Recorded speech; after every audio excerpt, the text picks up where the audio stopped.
Banker Lumina, இல்லிக்குப்பம் road, Guduvanchery ஜங்ஷன்ல இருந்து எக்ஸாக்டா 3 kilometres. Cookery சேனலை பார்த்து யார் வேணாலும் சமையல் பண்ணலாம். ஆனா சுவையான சமையல் பண்றது எப்படி? நான் இதயம் நல்லெண்ணெயில சமையல் பண்றேன். ஆஹா ஓஹோன்னு பாராட்டுறாங்க. நீங்களும் இதயம் நல்லெண்ணெயில சமையல் பண்ணுங்க, பாராட்ட வாங்குங்க. தினம் தோறும் வாங்குவே இதயம். வணக்கம். செய்தி சுருக்கம். தொடரும் எதிர்க்கட்சிகள் அமளி. 4வது நாளாக முடங்கிய பார்லிமெண்ட். பார்லிமெண்ட் குளிர்கால கூட்டத்தொடர் நவம்பர் 25ஆம் தேதி துவங்கியது. பார்லிமெண்டிற்கு வந்த பிரதமர் மோடி, மக்களால் நிராகரிக்கப்பட்டவர்கள் பார்லிமெண்டை முடக்க முயற்சிக்கின்றனர். எதிர்க்கட்சியினர் இனியாவது மக்களின் உணர்வுகளுக்கு மதிப்பளித்து செயல்பட வேண்டுமென வேண்டுகோள் விடுத்து இருந்தார். அதனை துளி அளவு கூட எதிர்க்கட்சிகள் மதிக்கவில்லை. முதல் நாள் கூட்டம் துவங்கியதிலிருந்தே அதானி விவகாரம், மணிப்பூர் வன்முறை, உத்தரப்பிரதேச வன்முறைகள் குறித்து விவாதிக்க கோரி கடும் அமளியில் ஈடுபட்டனர்.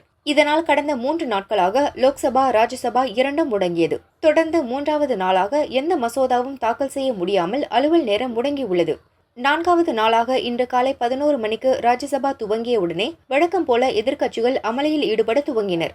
இதனைத் தொடர்ந்து ராஜ்யசபா நாள் முழுவதும் ஒத்திவைக்கப்படுவதாக துணை ஜனாதிபதி ஜெகதீப் தன்கர் அறிவித்தார். அதன்படி ராஜ்யசபா டிசம்பர் 2ஆம் தேதி காலை 11 மணி வரை ஒத்திவைக்கப்பட்டுள்ளது. அதேபோல லோக்சபாவிலும் எதிர்க்கட்சிகள் அமளியில் ஈடுபட்டதால் டிசம்பர் 2ஆம் தேதி காலை 11 மணி வரை லோக்சபா ஒத்திவைக்கப்படுவதாக ஓம் பிர்லா அறிவித்தார். 300 கிலோமீட்டரில் உருமாறிய ஃபெஞ்சல்.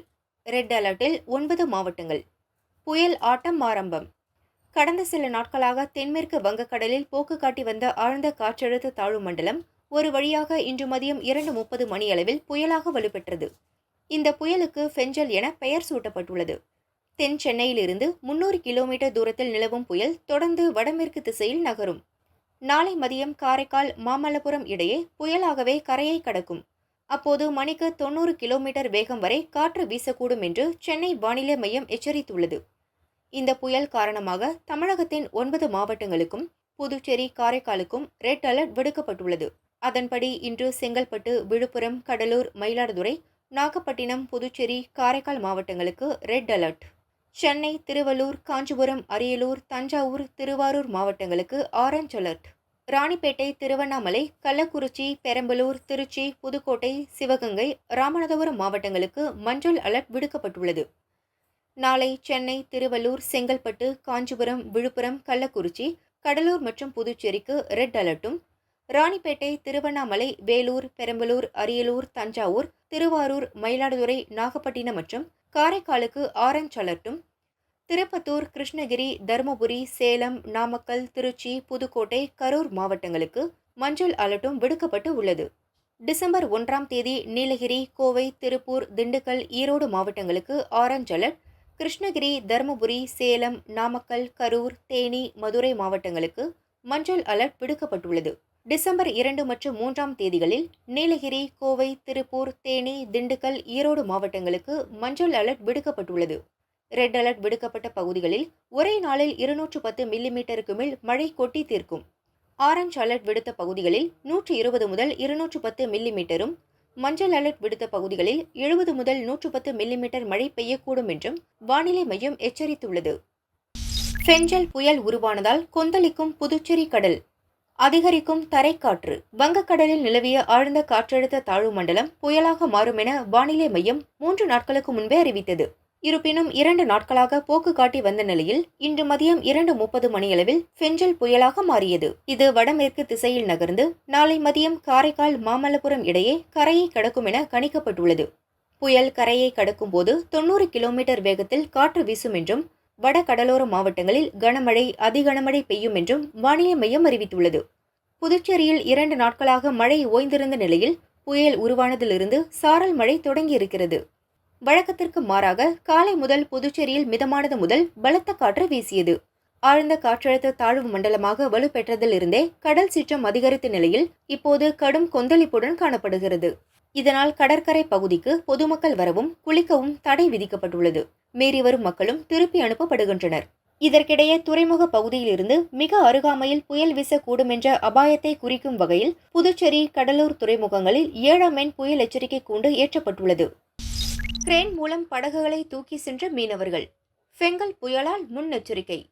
வங்கக்கடலில் உருவான ஆழ்ந்த காற்றழுத்த தாழ்வு மண்டலம் இன்று புயலாக வலுவடையும் என்று வானிலை மையம் கணித்துள்ளது. இது நாளை மாமல்லபுரம், காரைக்கால் இடையே கரையை கடக்கும் என்றும் அதற்கு முன்பே புயல் வலுவிழக்கும் என்றும் கூறப்பட்டுள்ளது.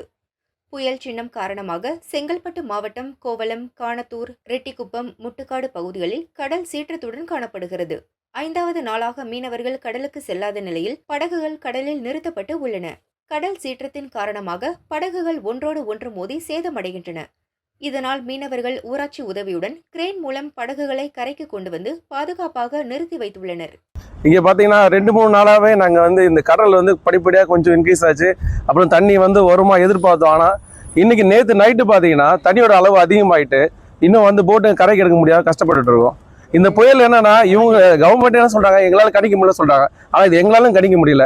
சில டைம் தண்ணி இன்க்ரீஸ் ஆகுது. ஆனால் எங்களோட இது என்னன்னா, நாளைக்கு அமாவாசை கடல் இருக்கிறதுனால புயல் வந்தாலும் சரி, புயல் வரனாலும் எங்களுக்கு பாதிப்பு அதிகமாக இருக்கும் காரணனால நாங்கள் அச்சப்பட்டு நாங்கள் தலைவர்கிட்ட முறையிட்டு சொன்னோம். அவங்க என்ன பண்ணியிருக்காங்க, இப்போ எங்களுக்கு தற்காப்புக்காக ஜேசிபி இயந்திரமும் நம்ம கிரெயினும் அனுப்பியிருக்காங்க. அதன் மூலியமா காலையிலேருந்து கிட்டத்தட்ட ஒரு 60-70 போட்டு கிட்ட நாங்கள் கரையை எடுத்துட்டோம். இன்னும் மேற்கொண்டும் இங்கே சப்போர்ட் பண்ணுறதுனால கிரெயின் எல்லாமே இங்கே வச்சுருக்கோம். இது எங்களுக்கு இன்னும் நைட்டு வரைக்கும் பாதுகாப்புக்கு இன்னும் போட்டுக்கு படகு என்ன சேதம் ஆனாலும் எது பண்ணாலும் நாங்கள் கரை எடுக்க எல்லாம் ரெடி தற்காப்புக்காக எல்லாம் ரெடி பண்ணி வச்சிருக்கோம் சார். நைட்டு தண்ணி உள்ள வந்தது, இதில் எதனா போட்டு எதனா பாதிக்கப்பட்டது சார்? தண்ணி பார்த்தீங்கன்னா படிப்படியாக தான் உள்ள வந்தது. படிப்படியாக வரும்போது என்ன ஆச்சுன்னா, இவங்க நமக்கு கரையில் மணல் அரிப்புக்காக கல்லுங்க போட்டு வச்சிருக்காங்க. இந்த கல்லுங்களால எங்களுக்கு போட்டுங்க மேற்கொண்டு மேலே ஏறனா படகு சேதமடைய வாய்ப்பு இருக்கு. அதனால என்ன பண்ணோம்னா, படகு படிப்படியாக ஒவ்வொரு நாளும் கரைக்கு கொஞ்சமாக எடுத்துகிட்டே இருக்கும். ஆனால் இப்போ லாஸ்ட் கட்டத்தில் எடுத்து வச்சிருக்கோம். ஆனால் இதுக்கு மேற்பட்டு வரும்போது இன்னும் பாதிப்பு அதிகமாகும். ஏன்னா படகுங்கும் போது கீழ் மட்டும் சேதாரம் அதிகமாகிற மாதிரி இருக்கு இப்போதைக்கு. அதனால தான் கிரைன் மூலியமா இப்போதைக்கு சேஃப்டி பண்ணிட்டு இருக்கோம். ஏற்கனவே புயலில் ஏதாவது படகு ஏற்படுதா, பாதிப்பு ஏற்படுதா, அதில் நிவாரணம் எதனா கொடுத்தாங்களா? எப்பவுமே புயல் பாதிப்பு இருக்கும்போது பர்டிகுலர் நம்ம கோவளம் பகுதியில் பாதிப்பு இருக்கும். ஏன்னா இங்கே மீனவர்கள் அதிகமாக தொழில் பண்ணுற இடம். இங்கே மோர் தென் 200 போட்டுங்கிட்ட தொழில் பண்ணுறாங்க. அப்படி இருக்கும் பட்சத்தில் ஒவ்வொரு போட்டுக்கும் இடம் கிடையாது. ஒரு போட்டு நெருக்கத்தால் இருக்கிறதுனால ஒவ்வொரு போட்டும் மோதுறதுனாலே உங்களுக்கு போட்டு சேதமாற வாய்ப்பு அதிகம் இங்கே. அதனால இப்போ தற்காப்புக்காக கொஞ்சமாக ரெடி பண்ணிட்டு இருக்கோம். அரசாங்கம் 5 நாள் முன்னாடியே கடலுக்கு போகணும்னு சொல்லி அறிவிச்சிட்டாங்க. அதை மீறி நாங்கள் எங்களால் முடிஞ்ச அளவுக்கு போட்டை கொஞ்சமாக கரைக்கு எடுத்து வச்சுருந்தோம். மீண்டும் கடல் உள்ள வர வர என்ன பண்ணி தலைவர்கிட்ட கேட்டோம். நம்ம ஊர் பஞ்சாயத்து அதாவது சுந்தர் தலைவர்கிட்ட கேட்டு அவரு உதவியில் கிரேன் மூலிமா காலையிலேருந்து ஒரு 50 படகை மோட்டை எடுத்து வச்சிருக்கோம். இப்போ இன்னமும் டைம் இருக்கு, இடம் இல்லை, டைம் இருக்கு. நம்ம ஊர்ல ஒரு 200 படகு இருக்கும். அவங்களால முடிஞ்ச அளவுக்கு செய்யறாங்க. இன்னும் தலைவர் எங்களுக்கு செய்வாருன்னு சொல்லி நம்பிக்கையோட இருக்கான். அரசாங்கமும் எதனா எங்களுக்கு பார்த்து நிவாரண உதவி எதனா உதவி செஞ்சா நல்லா இருக்கும். 5 நாளா வீட்டுல இருக்கிறோம், ஒன்னும் இல்லை, யாரும் பார்க்கல. ஒரு வாரம் ஆகுது. இன்னும் கூட புயல் இன்னும் ஒரு 5 நாள் இருக்குன்னு சொல்றாங்க. தெரியல, நம்மளுக்குன்னா தெரியும். நம்ம மீனவர்கள் அரசாங்கம் தான் தெரியும். அவங்க தான் பாக்குறாங்க, கம்ப்யூட்டர் பாக்குறாங்க, அதை பாக்குறாங்க. நம்மளுக்கு தெரிஞ்ச அளவுக்கு சொல்றோம். ஆமா சார், 2 நாளுக்கு முன்னாடிலாம் தண்ணி அந்த அளவுக்கு வரல. நேற்று நைட்டு ஒரு 7 மணி 8 மணிக்கெல்லாம் படகு படகோட படகு இடிச்சு படகு ஒரு 10 படகு சேதமா அடைஞ்சிக்குது. நேற்று நைட்டு தெரியாது. நாளைக்கு அமாவாசை இல்லைங்களா? இன்னைக்கு அதான் நாளைக்கு அமாவாசை முன்னிட்டு கடல் இந்த ரோட்டுக்கு வர கூட வாய்ப்பு இருக்கு. புயல் 31ஆம் தேதி கொடுத்துருக்காங்க. அமாவாசைக்கு மறுநாள் கொடுத்துருக்காங்க. போட்லாம் இங்க கூட நிக்காது. நைட்டு வந்தீங்கன்னா நைட்டு ஒரு 7-8 மணிக்கு பாத்தீங்கன்னா போட்டு இங்கேயும் இருக்காது. போட்டு நாங்க எங்க எடுத்துன்னு போறதுன்னே தெரியல. நாங்க எங்களுக்குள்ள எங்க கிராமத்துக்குள்ளேயே தான் நாங்க சின்ன சின்ன உதவிகளை செஞ்சுன்னு இருக்கோம். வெளியில இருந்து யாரும் எங்களுக்கு பெருசா உதவி செஞ்ச மாதிரிலாம் இல்ல. எங்க தலைவர் இல்லைன்னா எங்களால இது கூட பண்ண முடியாது. இந்த கொக்கி வண்டி கூட வராது, கிரேன் கூட வராது. எங்க தலைவர் இருக்கோம். அங்கிருந்த போட்டு எடுத்து நாங்க சும்மா கரையெல்லாம் வச்சிருக்கோம். விசாரணை வளையத்துக்குள் தோட்ட தொழிலாளி சந்தேகம் ஏன்? திருப்பூர் சேமலை கவுண்டம்பாளையத்தைச் சேர்ந்த தெய்வசிகாமணி, அமலாத்தால் அவர்களது மகன் செந்தில்குமார் கொல்லப்பட்ட சம்பவம் திருப்பூரையே உலுக்கி உள்ளது. நேற்று நள்ளிரவில் 3 பேரும் மர்மமான முறையில் வெட்டி கொலை செய்யப்பட்டு உள்ளனர். அவர்களது 15 ஏக்கர் தோட்டத்தில் போலீசார் இன்ச்சாக சோதனை நடத்தியும் பெரிய அளவில் தடயங்கள் சிக்கவில்லை. வீட்டின் பீரோவில் உள்ள பொருட்கள் வீட்டில் சிதறி கிடந்துள்ளது. 8 பவுன் நகை மற்றும் மகன் செந்தில்குமார் செல்போன் திருடு போய் உள்ளது. நடந்த சம்பவம் திட்டமிட்ட கொலை அல்லது கொள்ளைக்காக நடந்த கொலை சம்பவம் என இன்னும் உறுதி செய்யப்படாமல் உள்ளது. போலீசார் அமைத்துள்ள 7 தனிப்படையினரின் விசாரணை அடுத்தடுத்த கட்டங்களை நோக்கி நகர்ந்துள்ளது. தெய்வசிகாமணியின் தோட்ட தொழிலாளர்களாக பாலமுருகன் மற்றும் அவரது மனைவி தங்கி வேலை பார்த்து வந்துள்ளனர். சமீபத்தில் இவர்களை செந்தில்குமார் வேலையை விட்டு நிறுத்தியுள்ளார். இதனால் பாலமுருகன் அதிருப்தியில் இருந்ததாகவும் ஒரு வாரமாக தெய்வசிகாமணி வீட்டை இவர் சுற்றி வந்ததாகவும் விசாரணையில் போலீசாரிடம் சிலர் கூறியதாக சொல்லப்படுகிறது. கொலைக்கான பின்னணி குறித்து பல கோணங்களில் விசாரணையை துவக்கியுள்ள போலீசார் இதையும் விசாரிக்க துவங்கினர். பாலமுருகன் திண்டுக்கலை சேர்ந்தவர் என்பது தெரிந்தது. சாயல்குடி போலீசார் தம்பதி இருவரையும் விசாரணை வளையத்துக்குள் கொண்டு வந்துள்ளனர். செந்தில்குமார் வேலையை விட்டு நீக்கியது ஏன்? தகராறு, மோதல் ஏதும் இருந்ததா என பாலமுருகனிடம் விசாரணை நீடிக்கிறது. விரைவில் இந்த மர்ம முடிச்சு அவிழும் என எதிர்பார்க்கப்படுகிறது. இந்த சூழலில் 3 பேரின் உடல்களும் பிரேத பரிசோதனை முடிந்து உறவினர்களிடம் ஒப்படைக்கப்பட்டு உள்ளது. குற்றவாளிகளின் சொர்க்க பூமி, ஸ்டாலினுக்கு கவலை இல்லை. திருப்பூர் சேமலை கவுண்டம்பாளையத்தில் தோட்டத்து வீட்டில் தாய், தந்தை மற்றும் மகன் என 3 பேர் படுகொலை செய்யப்பட்டுள்ளனர். 7 தனிப்படைகள் அமைத்து விசாரணை தீவிரப்படுத்தப்பட்டுள்ளது. சம்பவத்தை கண்டித்து அரசியல் தலைவர்கள் பலரும் கண்டனம் தெரிவித்து வருகின்றனர். எதிர்க்கட்சி தலைவர் பழனிசாமியின் அறிக்கை: திமுக ஆட்சியில் குற்றவாளிகளுக்கு துளியும் பயமில்லை.